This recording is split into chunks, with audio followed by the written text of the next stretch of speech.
Okay, so again, I wanted to go over Kiara because we have the Summer 5 event announced for NA here. Again, I had pretty much called that we were getting the event. We kind of knew that was going to be next up, and like I was just telling chat there before, I felt like there's no way they were going to move the lotto in front of LB6 here, because they would have told us if they were going to do that. It would have been part of the dev diary that they recently released and stuff. They would not have blindsided us like that. So again, I pretty much knew that was going to be the case, and that's why I've been preparing everyone for Summer 5 rerun. But I wanted to go over Kiara Mooncancer here because she is a really good unit down the stretch. She's still good on JP to this day. She definitely hits hard. In fact, she kind of comes out at a point in the game where basically Artoria had at that time just gotten her Dragon Core upgrade, and it made her the strongest, hardest hitting AoE in the game at the time. And then Kiara showed up right behind that. And Kiara actually, with her third skill, has the ability to even out damage Artoria. So Kiara represents another jump forward, and certainly one for the Mooncancers. We didn't really have a lot of heavy, hard-hitting Mooncancer type units out there at the time, and Kiara definitely represents that for them. A little bit of a change from her alter ego form, which I think a lot of people would tell you is not the hardest hitting and is maybe one of its weaknesses. It's still fine. Don't worry about her alter ego. But the other reason I really wanted to talk about Kiara is because we have the Tunguska raids coming up at the end of the year, and some of you guys may be thinking that you need to have something like, say, Melisson for that, or again, any number of other bonus units. There are numerous solutions to the Tunguska raids. The end raid is going to be the big one that everyone's going to want to farm, and not to spoiler it for you, but the way the raid's going to work is you're going to want to 3-turn the raid in order to be able to get the most drops.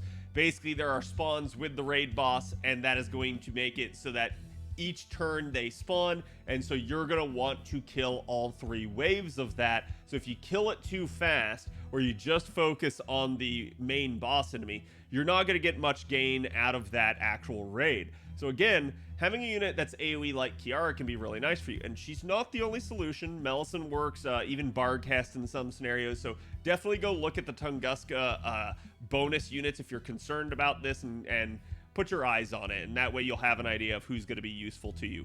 But in the meantime, Kiara works at NP1 if you just have a normal Black Grail, not even MLB, or one of the damage bonus CEs from the event. That's, I think you'd need the 4-star or 5-star. And then potentially your own Castoria and your own, I'd say, Tamamo. So NP1 would really be all you'd need, with the normal accoutrements that you would kind of want in order to help her damage pop off. So really not bad in that regard. Let's go ahead and talk about her actual kit, though, and why I think that she ends up being very strong, not just for things like Tunguska. So again, she is a 5-star limited Mooncancer. That's something that we've known for a while. You're going to have a hard time getting your hands on her outside of the summer banners, but it is what it is. Her attack stat is actually not that impressive. It's pretty low, and this is why, again, I'm going to remind you guys that, you know, the proof is in the pudding. There's a little bit more here than meets the eye. It's not always about just the raw stats. The summation of the kit is what really makes a unit strong.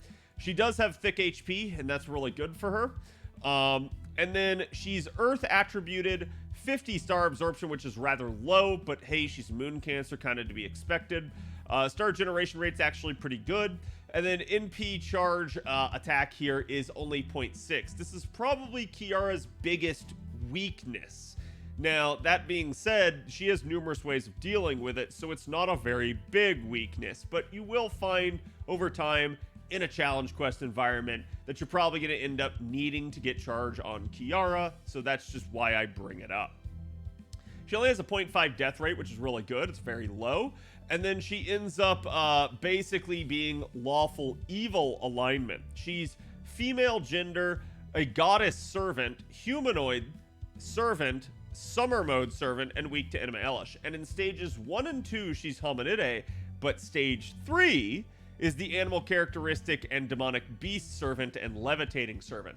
That's the one form you're going to need her in for something like Tunguska later to be able to take advantage of the demonic beast aspect. So just keep that in the back of your head that some units have different traits in different stages. She's one of them. Now again, looking at her overall deck here, she's got 2 Buster, 2 Arts, single Quick. Pretty balanced deck, nothing too crazy. You got the double Buster there. I think, honestly, I probably would have preferred if she were triple Arts, but I can definitely understand this, and this does help her card damage be a little bit better over time, even though you don't necessarily get the NP gain aspect of it by losing that 3rd Arts card.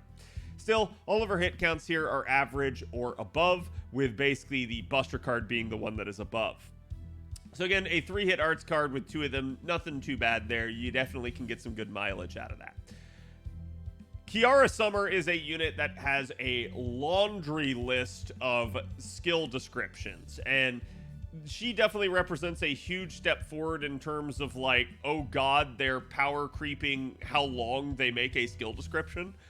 That sounds really weird, but the way to kind of think about it is just they decided to dogpile a lot of stuff on Kiara. She's really confusing for some people that don't understand her. I'm going to explain her to you in as simple of terms as possible. So, she grants herself gut status 1 time 5 turns and removes her own debuffs here. Then she recovers her own HP every turn for 3 turns. So you've already got some survivability, some self-healing, some cleansing. That's going to make her good for kind of being a solo DPS here, for being able to kind of like handle challenge quests. Again, remember too that she's also going to be neutral against a lot of enemies, and that's going to help her out some as well. So she'll also increase her NP damage by 20% for 3 turns. Nothing too strong there, but hey, it's a 3-turn steroid, and because it's NP damage, you could double it up with something like Oberon, but probably don't want to run Oberon with her too much, at least if you're trying to go the distance in a long-term fight. She then grants herself Mermaid's Nourishment regeneration buff for 4 turns. This is the big Kiara gimmick that you need to pay attention to. What this does, this grants her basically a stack of this ring type looking buff that will grant her basically enhanced capability on her skills. That's the way to think about it. So think of this as a currency that she can spend on her other skills in order to make them better. So the way it works is basically it's used to rank up her 2nd and 3rd skills, a maximum of 2 rank ups per skill. So you can only increase a skill's rank by 2. Nothing more. So if you have, say, 4 stacks of this, you could increase both her other 2nd and 3rd skills there by 2 each, right? And that would be the way to think about it. Again, skill rank ups can stack, and they are basically consumed when used. So the way, again, to think about it is for once per turn, for every 4 turns, you're going to get a stack of this. Each one of these can be used on the other skills in order to skill them up. If you're confused as to how that works, just wait, I'll go through it with you. But again, the guts value over here is basically 4,000 HP at rank 10, and she does get 2,000 healing per turn, and this is basically what levels with the skill. This to me is the least essential skill in Kiara's kit to level up very high, but you do kind of want it for the lower cooldown and simply just the healing. It's really nice to have at a high level. It's just the least essential of the skills. Now, her 2nd skill, and as you guys can see here, it has 3 ranks. That's the skill rank up that we were talking about. So you're going to use that currency to basically rank it up either once or twice. Or again, you can have it with no rank up. So basically the way this skill works is it's going to be a crit star bomb and a NP gauge. At rank 1 of the skill, that's 30% NP and 20 stars. At rank 2 of the skill, it's 40%, sorry, rank 1. Well, I guess this is really weird. You could say rank 0 of the skill, it's 30% and 20 stars. Rank 1 of the skill, it is 40% and 25 stars. And then rank 2 of the skill, it is 50% charge now and 30 stars. So really, really good. Don't confuse this with the actual level of the skill. The rank up system is not you leveling the skill. They are different functions. So you leveling the skill makes the skill always better. The rank up makes it situationally better for its next use. Because again, remember, it does consume the stacks. So kind of like you can see here, this is going to consume the 1 stack, and this is going to consume 2 on top of that. So essentially, you can change her from being a 30% charger into a 50%, which can be really nice depending on the circumstances. Now, all that's on a 5-turn cooldown at max rank. You're definitely going to want that skill Lord, just for the even charge amounts.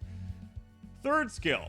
Okay, this is where all of Kiara's damage is going to come from. So it grants the party evasion for 1 attack 3 turns. So party-wide evasion 1 attack 3 turns. I can't tell you how many times I've run Kiara with just something like double Castoria, who, you know, there's not really a lot of healing going on there, but just simply having that extra stack of evasion mixed in with all the solemn defenses and stuff helps keep the Castorias alive on turns that they maybe would have otherwise taken a beating. So can be really nice, and it kind of lasts for a decent chunk of time if they don't get attacked. So really good. It's also going to remove all enemies sure hit. So unless it's a fight specific gimmick that has the, you know, like white box around it for something like challenge quest or story fight, she's going to remove the sure hit type buff. But she won't get rid of anything like Invincible Pierce, so that can still go through the dodge. So just keep that in mind. Anything like that or buff removal is something you're still going to have to watch out for. Then it's also going to inflict Bewitchment debuff on them. And this, the way to think about it is just this is a debuff that's going to help her NP deal more damage. And we'll explain that when we get to the NP. But basically, it's also going to reduce critical attack chance on the enemies by 10%. So it's going to reduce their defense for 3 turns as well. For, you know, up to 20%. This is the part that actually does scale with the level of the skill. And then basically reduce their arts resistance by 20% for 3 turns. So I've seen some people argue that maybe you don't need to level up this skill right away. Up to you. For me personally, the skill order in which I like to level Kiara is basically I go with the 2nd skill first, I then go with the 3rd skill, and then the 1st skill. And it's up to you to determine which way you want to go, but you don't get a whole lot out of leveling this just because the skill itself is very capped out already with everything kind of scaling naturally on it. But again, the arts reduction is going to help even more NP generation and more damage, so really, really nice there as long as they can be debuffed, as long as the debuff does land. That's actually going to be one of the issues with Kiara, is you're going to really hope these Bewitchment debuffs land, because if they don't, you're in a little bit of trouble. Also, keep in mind that Bewitchment is only the critical attack chance reduction. It is not these 2 things. These 2 things are just part of the skill normally regardless. Now, when you upgrade this skill using her 1st skill stacks, you can get, again, at rank 1 here, basically 25% defense down. It also reduces their defense for, wait, is it 3 turns? No, it already was 3 turns, so it just increases that, and then basically increases the arts resistance by 25%. Sorry, I forgot. And then, again, you're going to also get 2 stacks of Bewitchment instead. So you're getting now multiple stacks for damage purposes. And then on rank 3 of the skill, you get 3 stacks of Bewitchment, and you still get up to 30% arts down and 30% defense down. So really, really nice right there. But again, remember, it does consume the stacks. So one of the things you're going to have to be mindful of whenever you're using Kiara Summer is just, hey, maybe I only have 3 stacks. So if you only have 3, and let's say you're 50% charge away from being able to reach NP, and you really want to NP that turn, you're going to want to use the 2nd skill first, because that's going to get 2 stacks. It will always use the maximum amount of stacks for what's available. So you're going to use the 2nd skill first. That's going to use 2 stacks, get you 50% charge. You're only going to have 1 stack left to use in the 3rd skill. Similarly, let's say, and this is the much more likely scenario, that you want maximum damage, but you don't need that much charge. So let's say you had the 3 stacks again. Maybe you wanted the 40% charge, but you didn't need the full 50%. If you were to pop the 2nd skill first, it would still consume 2 stacks, so don't do that. Instead, pop the 3rd skill first, get the maximum usage out of that, get the maximum rank ups used on it.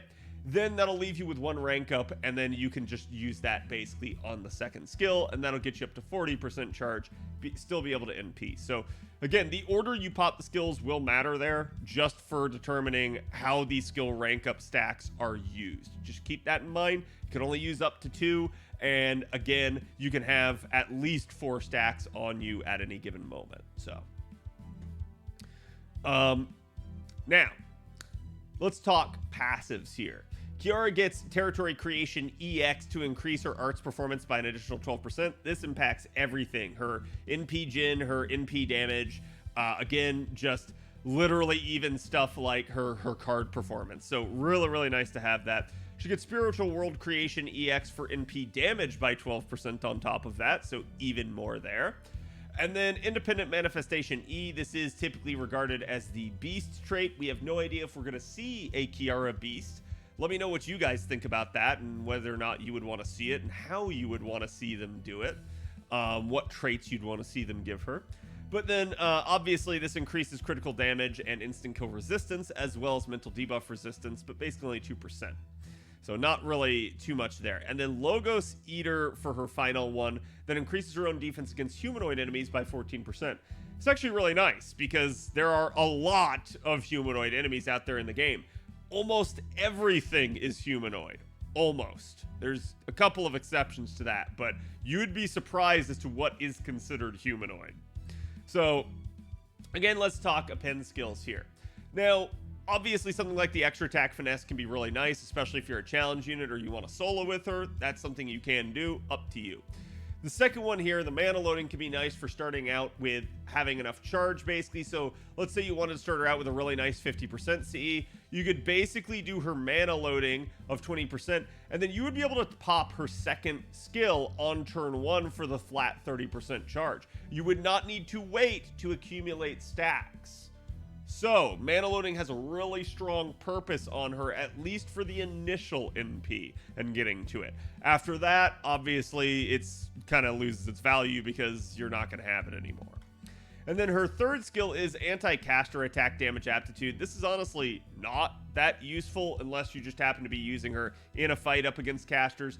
If you're going at her from the standpoint where she is a neutral damage dealer and you can use her to loop and farm, then that's up to you. You may want to go after this, but I'm still going to argue probably in favor of the mana loading first and maybe even the extra attack.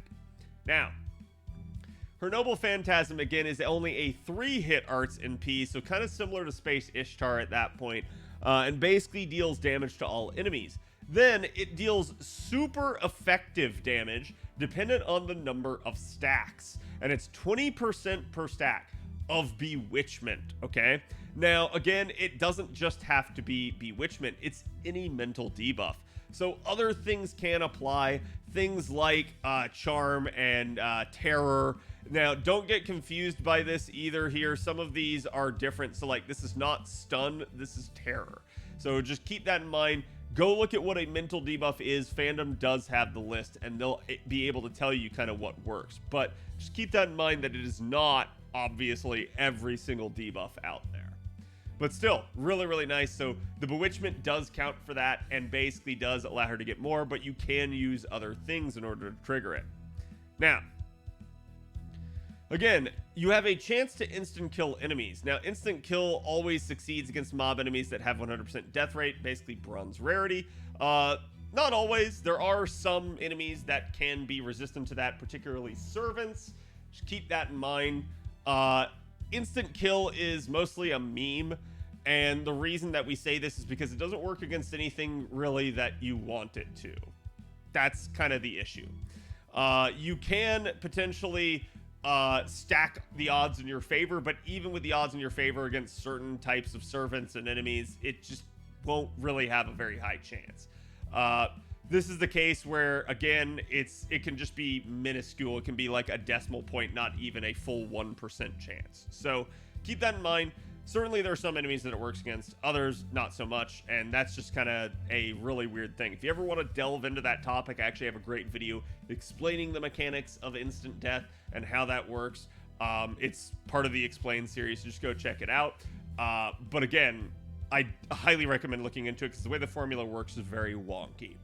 But again, you guys can see they also have a note here that using a Soya High School uniform mystic code at level 10, it can kill enemies with an 80% death rate at overcharge rank 1. Now, again, though, keep in mind that's enemy dependent. So this is a honestly really weird note. I don't really know why they went that hard into it, but still, it is what it is. Definitely could be a nice thing for her. Just keep in mind that her base death rate here kind of is just, oh, I'm sorry, that's the enemy death rate. Hold on. Let me collapse the note here. Her base death chance here is 100%, so you have other things. They did put the notes in there to kind of give you some data, but it's not too important to understand. Just know that she does have instant kill on her NP, and it is after the damage goes out, which is nice. So you always want instant kill after damage, not before. If it's before damage, then it might cost you some refund, which is not something you're going to be happy about. But still, Kiara Summer is a fantastic unit. And the way to understand her is just, again, that she's going to use those stacks in order to be able to enhance her skills.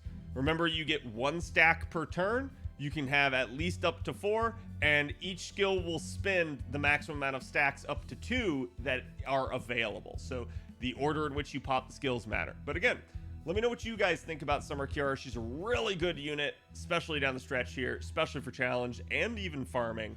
But there's obviously some really good units coming. So again, buyer beware. Just keep in mind we have LB6 right there on the horizon, and you certainly have some really powerful supports coming up on top of that. So again, thank you guys for watching. I hope this was informative for you, and I will see you guys for the next one.